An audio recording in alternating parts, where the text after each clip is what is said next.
Assalamualaikum warahmatullahi wabarakatuh. Perkenalkan nama saya Bulan Rashid dan di sini mungkin saya akan menjelaskan terkait soal mengenai bisnis proses dari Smart EDA ini. Oke, jadi sebelum itu mungkin tentunya kita bisa memahami soal terlebih dahulu dan juga agar dapat memahami proses-proses yang ada dan juga role-role yang ada dalam uh, proses ini. Oke, mungkin em, pertama kita bisa melihat bahwa di sini terdapat satu halaman penuh ya, di mana ini eh, terkait proses yang akan ada di Smart ID ini dan juga di bawahnya juga ada beberapa batasan-batasan yang diberikan untuk soal ini. Oke, mungkin eh, sebelum itu bisa kita lihat dulu di PIC bahwa ada beberapa yang bisa kita gunakan di BIC ini ya. Yang pertama ada pool, itu sebagai roles yang bisa kita gunakan nantinya. Dan activity, dan ini mungkin yang akan kita sering gunakan di bagian sini. Mungkin nanti juga akan ada dokumen yang akan kita gunakan dan juga data store di sini. Oke, kita kembali lagi di soal pertama. Jadi yang kita pahami adalah the Smart Electronic Development Assessment System atau disingkat Smart EDA ini adalah inisiatif dari pemerintah Queensland. Oke, jadi mungkin eh, yang pertama bisa kita catat juga bahwa ada role, pertama itu ada Smart EDA. Oke, dan juga ada juga role pemerintah Queensland. Oke, kita lanjut. Yang bertujuan untuk menyediakan layanan untuk menyiapkan, mengelola, dan menilai aplikasi pengembangan lahan. Oke. Kemudian proses bisnis dimulai dengan penerapan aplikasi pengembangan lahan dari pemohon. Oke. Ada pemohon dan juga setelah aplikasi diterima, manajer penilai menyimpannya dalam sistem. Kita kemudian dapat dua ya, dua role lagi. Di situ ada pemohon dan juga manajer penilai. Oke, nantinya pemohon dan manajer penilai ini mungkin menjadi yang sering disebutkan dalam soal ini juga. Oke, kita lanjut. Selanjutnya, alih-alih langsung berkoordinasi dengan kadaster untuk mendapatkan informasi geografis, manajer penilai memeriksa kelengkapan data aplikasi terlebih dahulu. Jika ada informasi yang kurang atau tidak lengkap, aplikasi dikembalikan kepada pemohon untuk melengkapi. Jika aplikasi lengkap, manajer penilai berkoordinasi dengan kadaster untuk mendapatkan informasi geografis tentang area pengembangan yang ditunjuk. Informasi ini digunakan untuk melakukan verifikasi awal terhadap proposal pembangunan oleh Dewan Kota. Oke, mungkin di sini ada lagi yang bisa kita dapatkan dari role-nya. Pertama ada kadastra dan juga Dewan Kota. Oke, bisa kita lihat terlebih dahulu. Ada kadastra Dewan Kota. Oke, selain itu, mungkin di sini juga bisa kita kasih informasi tambahan bahwa kadastra itu digunakan untuk mendapatkan, sorry, mendapatkan informasi geografis. Oke, Dewan Kota itu nantinya untuk verifikasi informasi dan untuk verifikasi. Oke,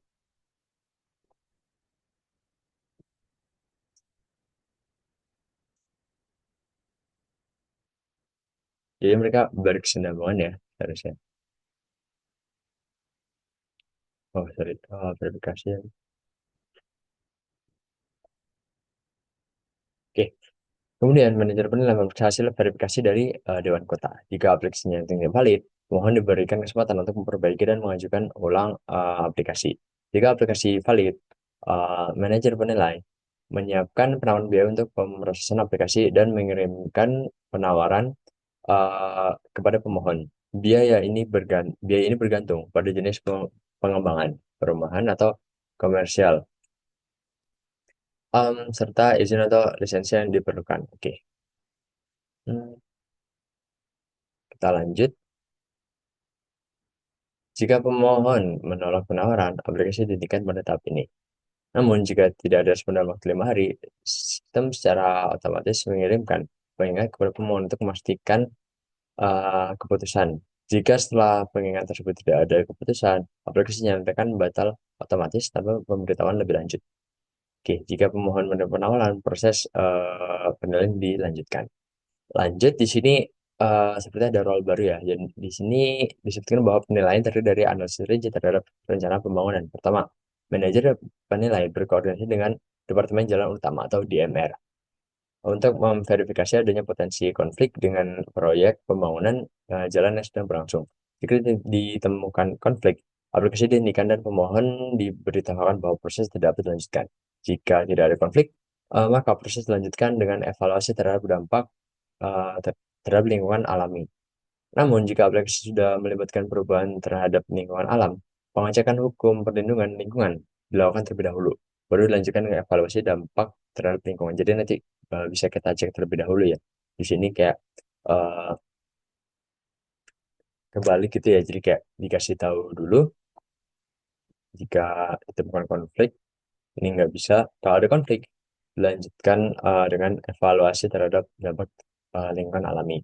Nah, sebelum itu, jadi tidak ada konflik. Jadi tentunya kita ngecekkan di bawahnya dulu nih. Jika aplikasi sudah melibatkan perubahan terhadap lingkungan alam, jadi kita cek dulu, baru kita lanjut ke yang evaluasi terhadap dampak lingkungan alami. Oke, kita lanjut. Di sini ada Departemen Jalan Utama.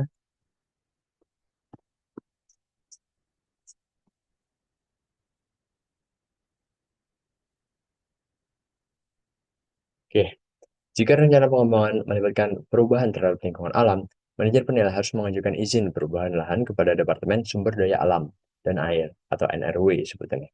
Untuk tujuan komersial, biaya tambahan dikenakan untuk memperoleh izin ini. Sementara untuk tujuan pribadi, biaya ini tidak dikenakan. Setelah izin dikeluarkan, NRW mengirimkan pemberitahuan kepada pemohon. Oke,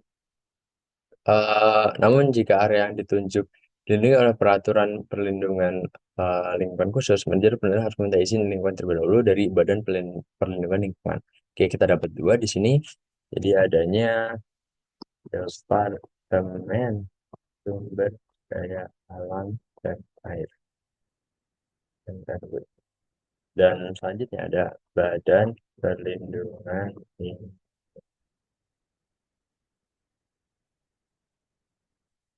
EPA. Oke, oke. Nah, setelah izin diberikan, IPM mengirimkan pemberitahuan langsung kepada pemohon. Setelah semua izin yang diperlukan diterima, manajer penilai mengirimkan pemberitahuan persetujuan akhir kepada pemohon. Jadi di situ sudah selesai ya. Izinnya sudah diberikan semua dan semua pihak terkait. Nah, di sini ada penjelasannya. Semua pihak terkait, manajer penilai, Kadaster, DMR, NRW, dan EPA merupakan entitas pemerintah Queensland. Jadi di dalam role pemerintah Queensland. Dan NRW dan EPA adalah bagian dari Departemen Lingkungan dan Manajemen Sumber Daya. Oke, mungkin bisa kita tulis juga ya.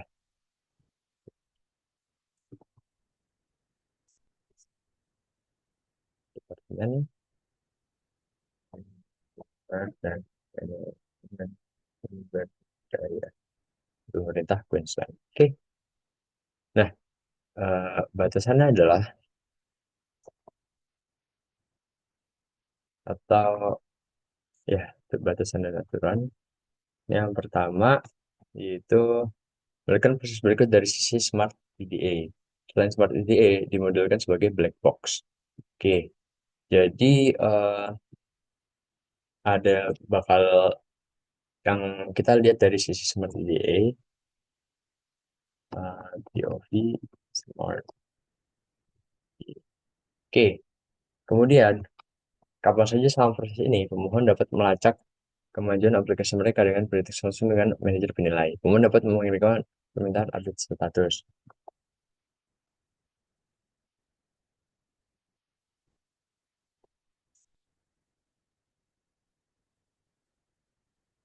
Oke,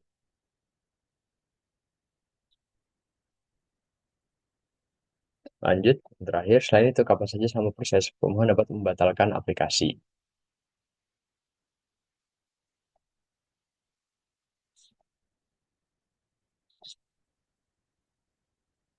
Dan ini akan menyebabkan adanya notifikasi pihak terlibat dan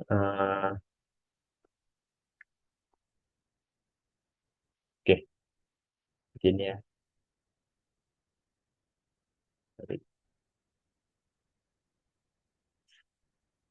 Oke, ya. Mungkin bisa kita lanjutkan terkait hal ini. Kita akan masuk ke diagram kita. Oke. Yang pertama, kita sesuaikan juga ya di sini. Jadi untuk eh, pertama itu role ada Smart IDA dari sini paling besar ya. Kemudian ada pemerintah Queensland. eh, Kemudian juga ada pemohon sebagai black box di paling atas. Kemudian ada manajer penilai. Kemudian juga ada Smart IDA System. Jadi ini sistem dari Smart IDA itu sendiri. Kemudian ada kadaster, ada Departemen Jalan Utama (DMR), kemudian Departemen Sumber Daya Alam dan Air, kemudian Badan Perlindungan Lingkungan. Oke, dan tadi disebutkan bahwa NRW dan EPA ini masuk ke dalam Departemen Lingkungan dan Manajemen Sumber Daya. Jadi di sini ya ada role sendiri. Oke. Dan yang terakhir ini juga black box dari Dewan Kota karena eh, tugasnya sedikit dan memang tidak termasuk dari Smart IDA itu sendiri. Oke, eh, mungkin yang pertama bisa kita bisa ya. Oke, eh oke di sini mungkin bisa kita lihat.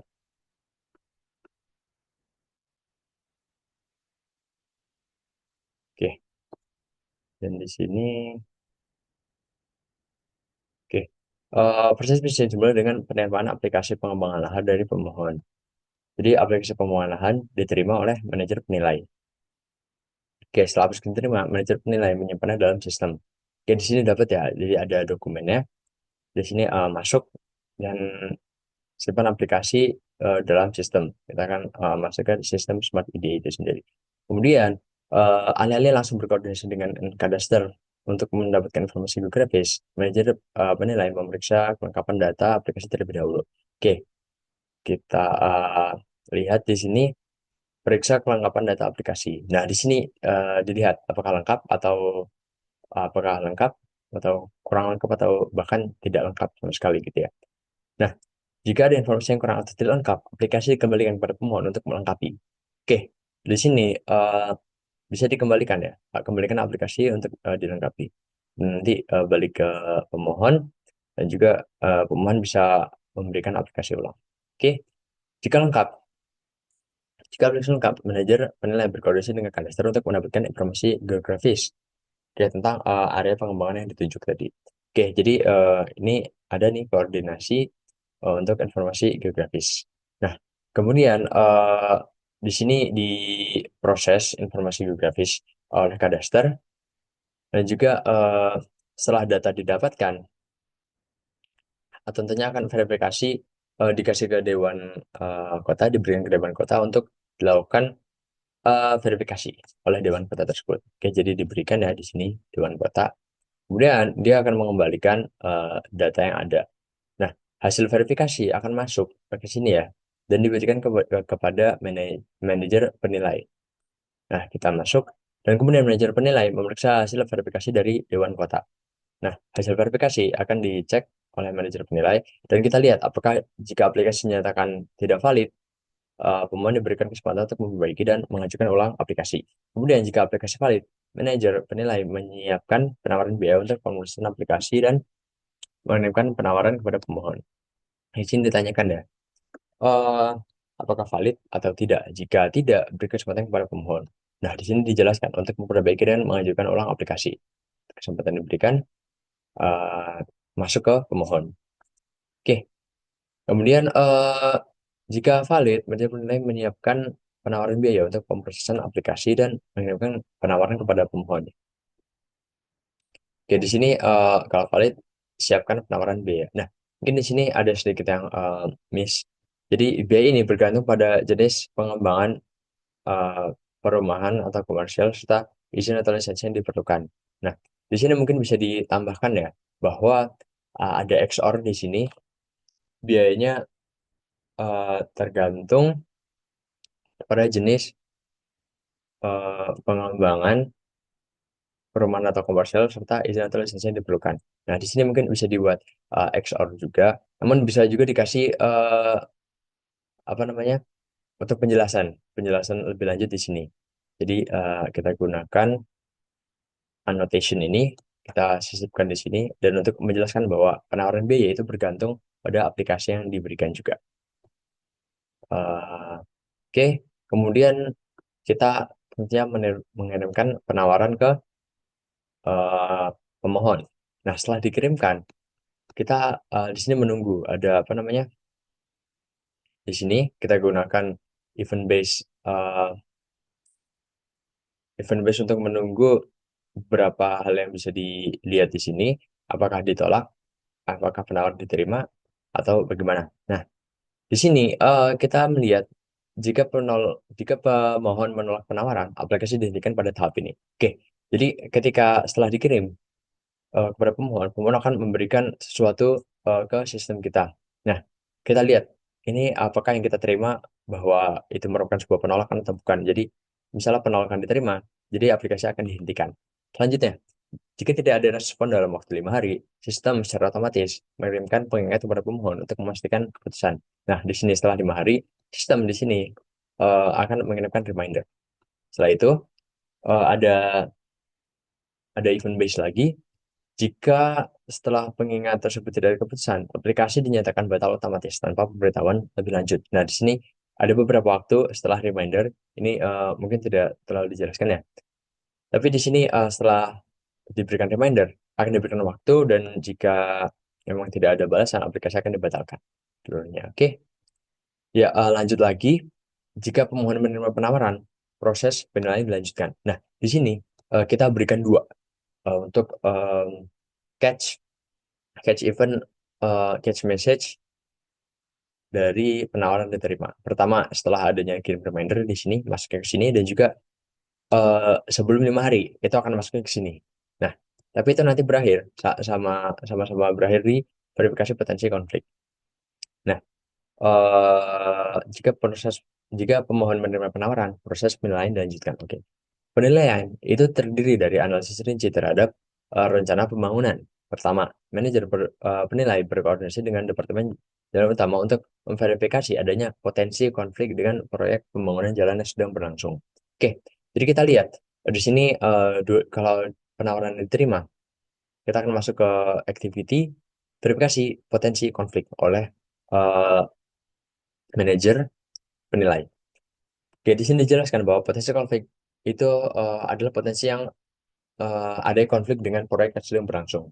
Oke, jika ditemukan konflik, aplikasi dihentikan dan pemohon diberitahukan bahwa proses tidak dapat dilanjutkan. Oke, di sini kita masuk ya ke Departemen Jalan Utama. Di sini ada proses verifikasi.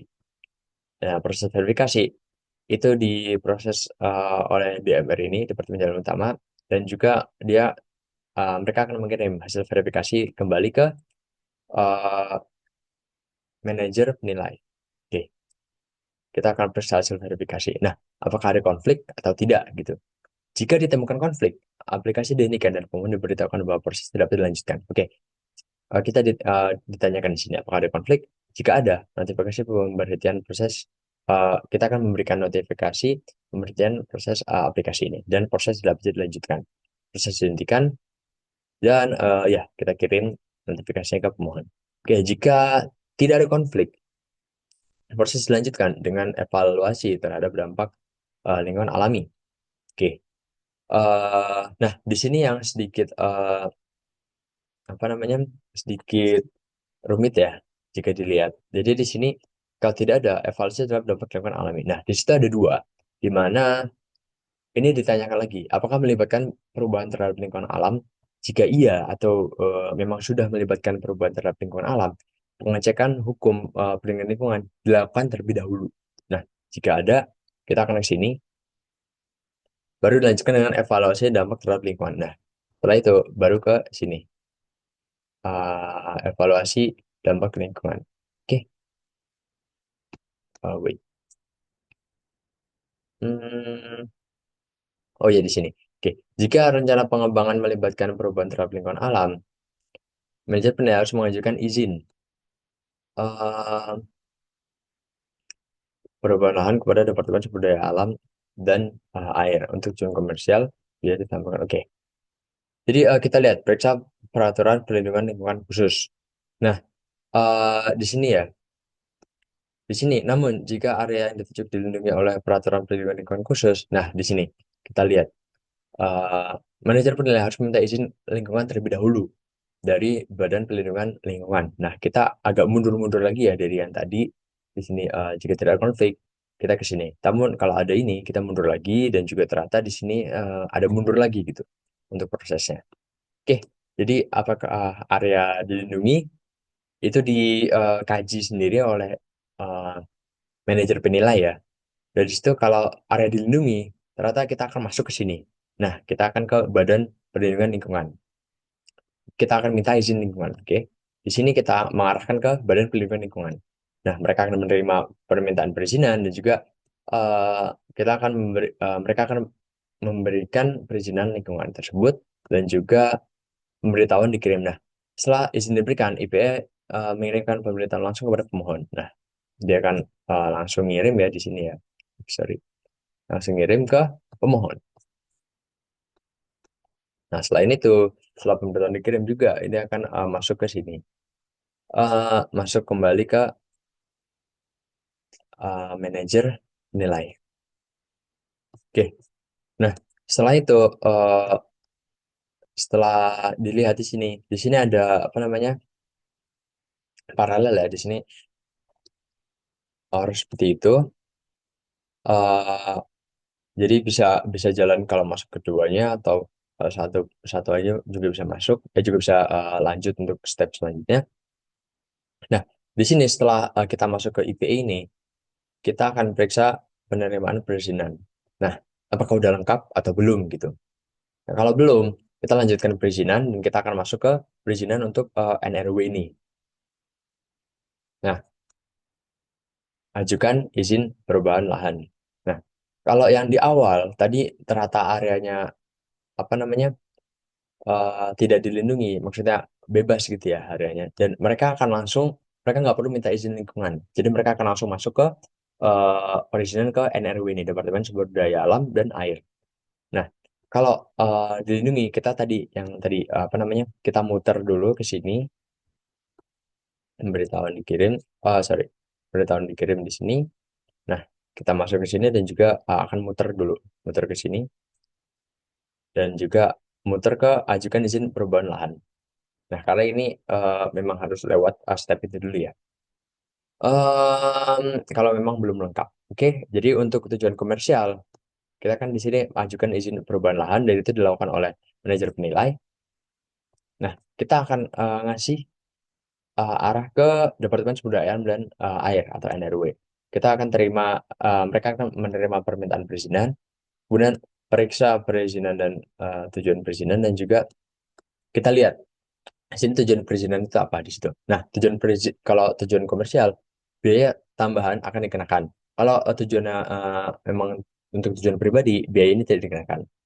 Oke, jadi di sini lihat ya tujuan perizinan apa? Apa kalau komersial atau pribadi?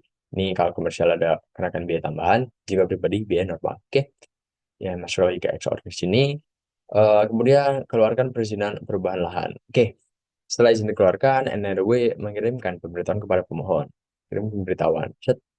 Oke, di sini masuk ke pemohon dan juga di sini masuk lagi ke N yang tadi untuk periksa penerimaan perizinan.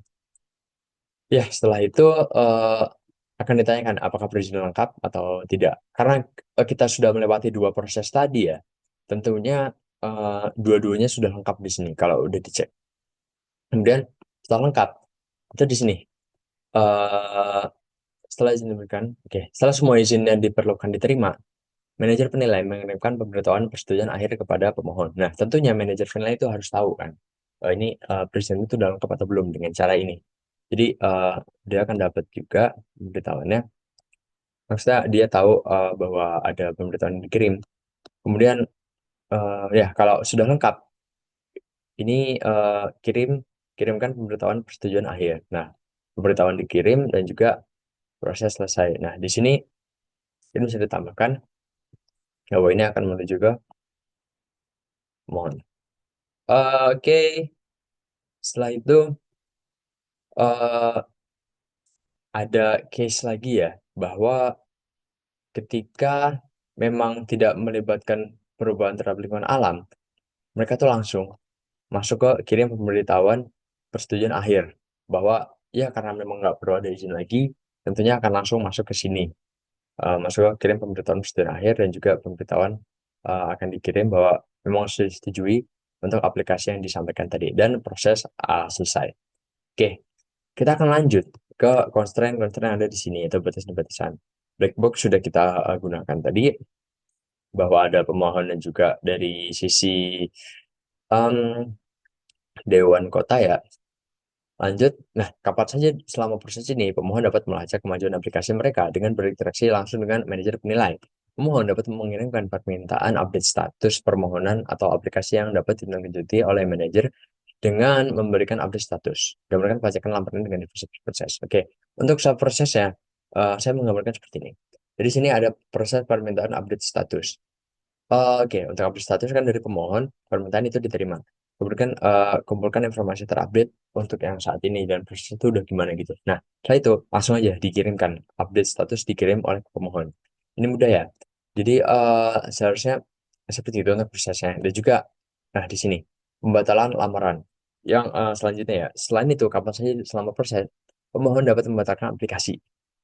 Gambarkan pembatalan lamaran dengan event proses di mana permohonan pembatalan diterima dan dilanjutkan dengan notifikasi untuk semua pihak yang terlibat dan melemparkan compensate event. Jika izin atau lisensi sudah terlanjur dikeluarkan, maka izin harus dicabut. Oke, di sini pembatalan lamaran. Oke, permohonan pembatalan lamaran diterima. Di sini kan kita akan lakukan notifikasi semua pihak yang terlibat.